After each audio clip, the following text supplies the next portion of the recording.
नमस्कार दोस्तों, bloody tax के आज के इस बहुत ही ज्यादा हैरान कर देने वाले एपिसोड में हम लोग आप लोगों के सामने लेकर आ गए एक कमाल के सवाल का जवाब।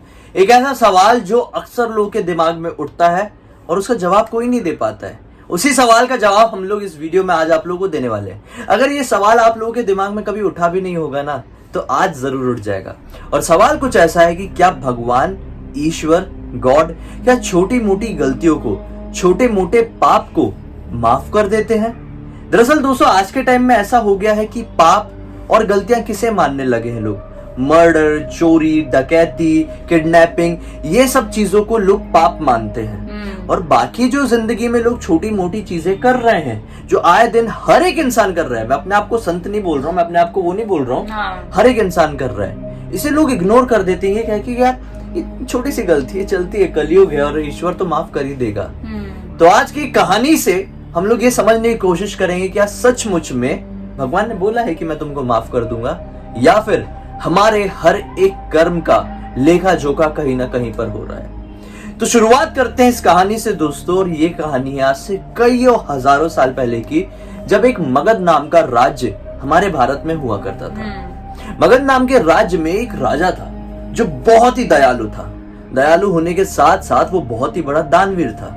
लेकिन उसे पता था कि अगर मैं दानवीर रहूंगा तो लोग मेरी दयालुता का फायदा उठाएंगे। हाँ, लोग करते हैं ऐसा कि मान लो कहीं पे फ्री फुकट में कुछ भी मिल रहा है, फ्री का सामान, मान लो आपको फ्री का सामान मिल रहा है कुछ, मेरे घर से मैंने बोल दिया राशन सब कुछ फ्री कर दिया, तो जो गरीब नहीं रहेगा वो भी आके मेरे घर से लेके जाएगा। ऐसा होता है, लोग फायदा उठाने लगते हैं। तो राजा को भी पता था कि लोग फायदा उठाएंगे। हाँ। तो राजा ने क्या किया कि लोगों की परीक्षा लेना शुरू कर दिया। बोला कि जो कोई भी मेरे से दान लेने के लिए आएगा, मेरे दरबार में आएगा, उसे एक परीक्षा का सामना करना पड़ेगा। उस परीक्षा के लिए उसने अपने दरबार के अंदर एंटर करने के लिए ना 4 अलग अलग द्वार, 4 अलग अलग दरवाजे बना दिया। अब हर दरवाजे के अंदर एक गुत्थी थी, एक मिस्ट्री थी, एक परीक्षा थी। जो परीक्षा को जो इंसान पार कर पाता वही इंसान राजा से मिल पाता। एक बार क्या हुआ, मगध राज्य से ही दूर एक छोटा सा गांव हुआ करता था। उस छोटे से गांव में एक भला आदमी रहा करता था। ये भला आदमी का दुनिया में कोई नहीं था, केवल उसकी एक पत्नी थी, बाकी कोई परिवार में नहीं था। जब से वो मतलब छोटा सा था ना, उसके घर वालों की सबकी मृत्यु हो चुकी थी और भगवान की शरण में ही रह के उसने अपनी आधी जिंदगी काटी थी। बड़े हुआ भगवान का बहुत बड़ा भक्त भी था। बड़ा हुआ था और अपने सद्विचारों के साथ, अच्छे स्वभाव के साथ ही वो शादी किया और आगे की जिंदगी व्यतीत कर रहा था। ये इंसान कभी भी पाप नहीं कर सकता था। इसकी लिस्ट में, इसकी डिक्शनरी में पाप नाम की चीज नहीं थी, क्योंकि वेदों को, पुराणों को बहुत ज्यादा मानता था।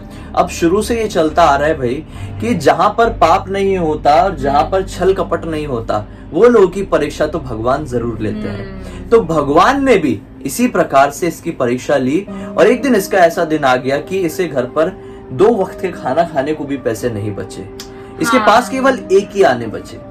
ऐसा होता है लोगों के साथ। ऐसे भगवान परीक्षा लेने के लिए बहुत बड़ी मुसीबत लाते हैं, खाने के लाने पड़ते लोगों को लगता है कि हमारी जिंदगी ऐसी है, लेकिन नहीं, वो परीक्षा का टाइम रहता है। लेकिन अब परिवार जब होता है और जेब में केवल एक आने जैसी कीमत होती है, उस जमाने की बात कर रहा हूँ, अभी के जमाने में तो एक आना होता ही नहीं है। अभी के टाइम का समझ लो वो रहा होगा 1000 रुपए आराम से, क्योंकि बहुत पुराने टाइम की बात है। उसको ये लगने लगा कि नहीं यार, अब कुछ करना पड़ेगा, मैं राजा जी के शरण में जाता हूँ और उनसे कुछ पैसे उधार ले लूंगा या फिर कुछ ऐसी दक्षिणा ले लूंगा कि मुझे मिल जाए और फिर मेरे परिवार का गुजर बसर हो जाए। तो बस वो निकल जाता है उस राजधानी की तरफ, मगध की तरफ, और काफी दिन की जद्दोजहद करने के बाद वो मगध पहुंचता है। जैसे ही वो मगध के उस राजमहल के सामने पहुंचता है तो पाता है कि उसके सामने 4 दरवाजे हैं। जिसमें से बिल्कुल सामने वाला दरवाजा सोचता है मैं यहीं से जाऊंगा, यहाँ से मैं जल्दी राजा जी से शायद मिल पाऊंगा।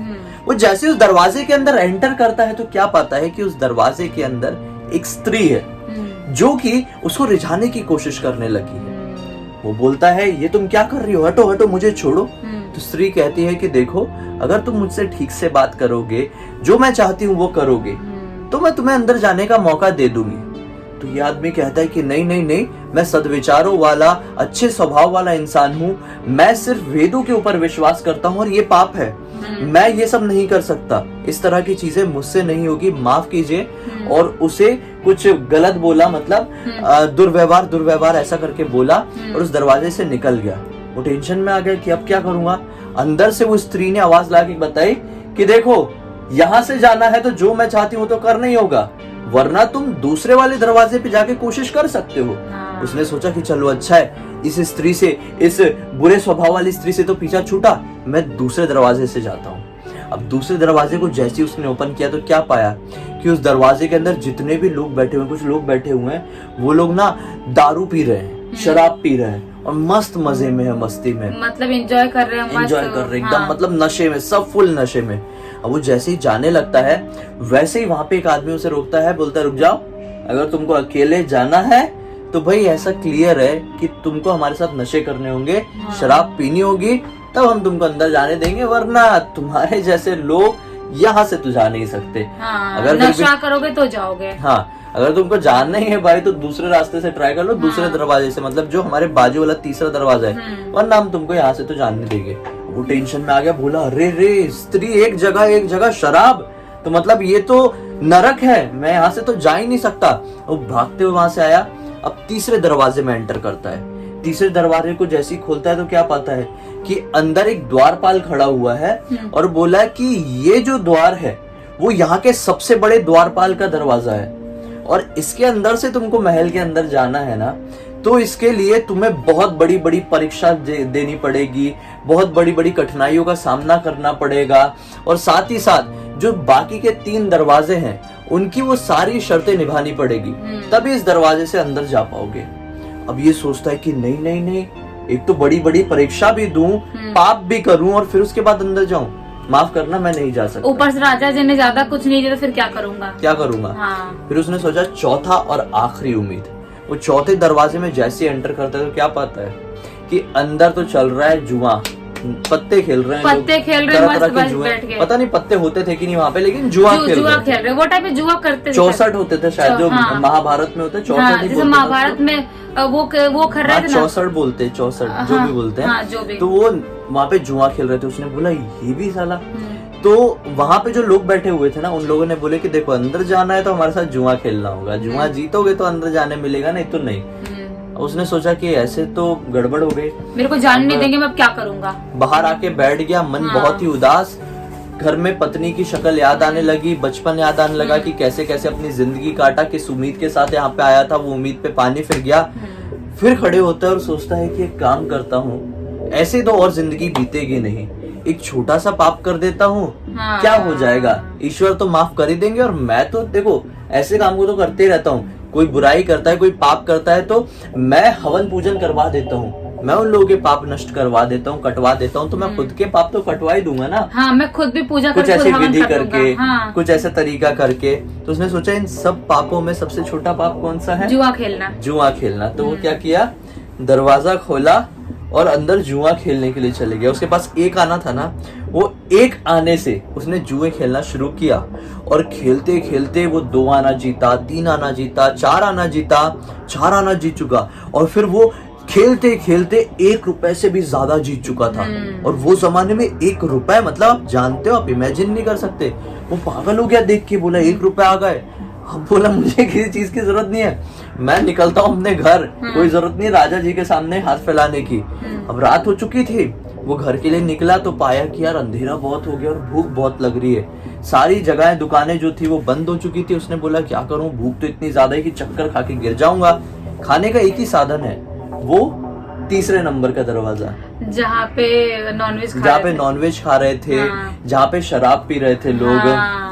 तीसरे नंबर का था कि दूसरे नंबर का दरवाजा। तो उसने बोला वो दूसरे नंबर के दरवाजे के अंदर एंटर करता हूँ। जैसे ही दरवाजा खोला, सामने देखा मांस मदिरा, तो टेंशन में आ गया। बोला यार ये तो मैं नहीं कर सकता, लेकिन भूख भी बहुत लगी है, कर लेता हूँ। सोचता है कि यार एक और छोटा पाप कर लेता हूँ, फिर से अपनी विधियों के जरिए इस पाप को भी काट लूंगा। भगवान तो माफ कर ही देंगे, मैं तो इतनी भलाई करता हूँ, मैं तो इतने अच्छे विचारों वाला इंसान हूँ।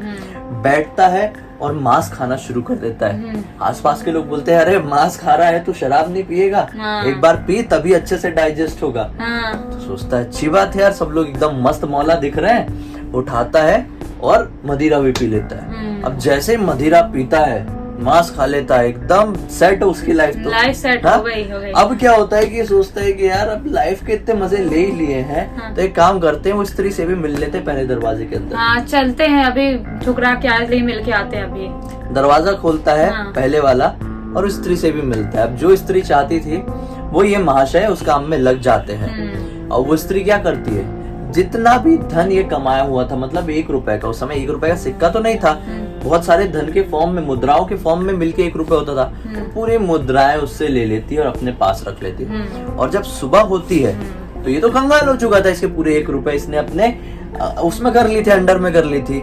ये गुस्से में उठती है और बोलती है मैं किसी कंगाल के साथ नहीं रह सकती। नौकरों को बुलाती है और बाहर फिकवा देती है, धक्का मार के बाहर। अब वो बाहर जैसे ही पहुंचता है तो उसके सामने चारों दरवाजे, और यही सोचता है यार मैं तो एक आने के साथ आया था, तो मैं कंगाल हो गया, एक दिन भी बर्बाद हो गया, इसे एक दिन में कुछ कमाई कर लिया होता तो कुछ ठीक था। सोचता है कि नहीं ऐसे काम नहीं चलेगा, मैं मिलूंगा।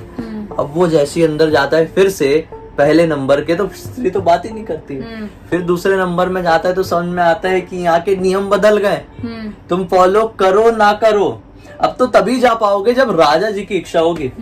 राजा जी के अंदर, मतलब अंदर ना, जहाँ पे सभा थी वहां पे खबर मिल चुकी थी कि एक आदमी आया हुआ है, पहले मना किया था, अभी सब चीज में इन्वॉल्व हो गया। तो राजा जी भी समझ गए कि भाई ये आदमी तो है लालची और एक तरीके से पापी है, तो मैं ऐसे लोगों को दान पुण्य करके क्या कमा लूंगा। राजा जी ऐसे लोगों को दान नहीं कर सकते, उन्होंने इसीलिए तो ये सब रखा था, ये सब कुछ करवाया था, परीक्षा ले रहे थे कि जो इंसान सच्चा होगा दिल का, जो पापी नहीं होगा, मैं उसको सब धन दूंगा या उसको जो भी मुद्राएं होगी दूंगा, लेकिन ये तो पापी निकला, इसको क्यों दूंगा मैं, इसलिए उसको नहीं दिए, आने भी नहीं दिए। तो मतलब उसने एक छोटी गलती किया, उसके बाद दूसरी छोटी गलती, मतलब ये हुआ कि उसने एक छोटी गलती किया और सोचा कि यार मेरी जिंदगी में कुछ बदल तो नहीं गया ना, कुछ नहीं बिगड़ गया और भगवान तो अपने ही है, माफ कर देंगे। उसने फिर उससे थोड़ी बड़ी गलती किया, फिर उससे थोड़ी बड़ी गलती, फिर उससे थोड़ी बड़ी गलती, और आखिरकार इतनी सारी गलतियों की वजह से उसने एक सबसे बड़ा पाप कर दिया। और वो पाप ये था जो अपनी पत्नी और खुद की जीवनी के लिए उसने एक आना बचा के रखा था, वो एक आना भी उसने उड़ा दिया। यानी उसने खुद की तो जिंदगी बर्बाद की ही आने वाली, अपनी पत्नी की भी कर दिया। तो ये तो पाप हो गया ना। तो इसीलिए बोलते हैं, तो आप लोग समझ में आया अब आप लोगों को कि भगवान जो है कभी भी छोटी मोटी गलतियों को माफ नहीं करता है। इसीलिए मतलब कोई भी गलती, ऐसी गंदी गलती हो वो ना करो। अब सोचो, मतलब जहाँ तक हो सके मैं कुछ पाप ना करूं, क्योंकि भगवान भी ये देख रहे हैं, अगर आप लोग छोटी मोटी गलतियां जानबूझ के कर रहे हो ना, जानबूझ के, तो आपके कर्मा में, आपके लेखा जोखा में ऐड होते जा रहा है, और आखिरकार आपको उसका भुगतान भुगतना ही पड़ेगा। और इसने भी उन गलतियों का भुगतान कैसे भुगता, अपने वो एक आने को खर्च करके। हाँ, उसका तो खत्म हो गया, जो भी गलती किया था उसका एक आना भी खत्म हो गया, और उसको कुछ मिला भी नहीं, कंगाल हो गया, वापस ऐसे ही कंगाल होके घर चला गया, बर्बाद। जितना था उससे और ज्यादा कंगाल हो गया। हाँ। तो बस आज के बाद से जिंदगी में कभी भी ऐसा कुछ करने का दिमाग में आए कि यार इतनी सी तो गलती कर लेते ना, भगवान तो अपने ये माफ कर देंगे, तो याद रख लेना, पाप होता है, छोटा बड़ा नहीं, हर चीज लिखी जा रही है। और जब उसका सामने आएगा ना पूरा आपका डिटेलिंग, तो आपको चुकाना ही पड़ेगा, वो यहाँ हो या वहाँ हो, चुकाना ही पड़ेगा। हाँ। उम्मीद है कि आप लोगों को क्लियर हो गया होगा, और क्लियर हुआ है और अच्छा लगा है तो इस वीडियो को लाइक कर दीजिए, अपने दोस्तों और परिवार वालों के साथ जरूर शेयर करना। हमें पहली बार देख रहे हैं तो इस चैनल को सब्सक्राइब करके बेल आइकन दबा के ऑल के ऑप्शन में क्लिक करना, क्योंकि इसी तरह के हैरान कर देने वाले अनोखे वीडियो आप लोगों के सामने रेगुलरली लेके आते रहते हैं। क्लिक करके डायरेक्टली वहां पर पहुंच जाना। तो चलिए कल फिर से मिलते हैं, तब तक के लिए बहुत बहुत धन्यवाद। आपका दिन शुभ हो।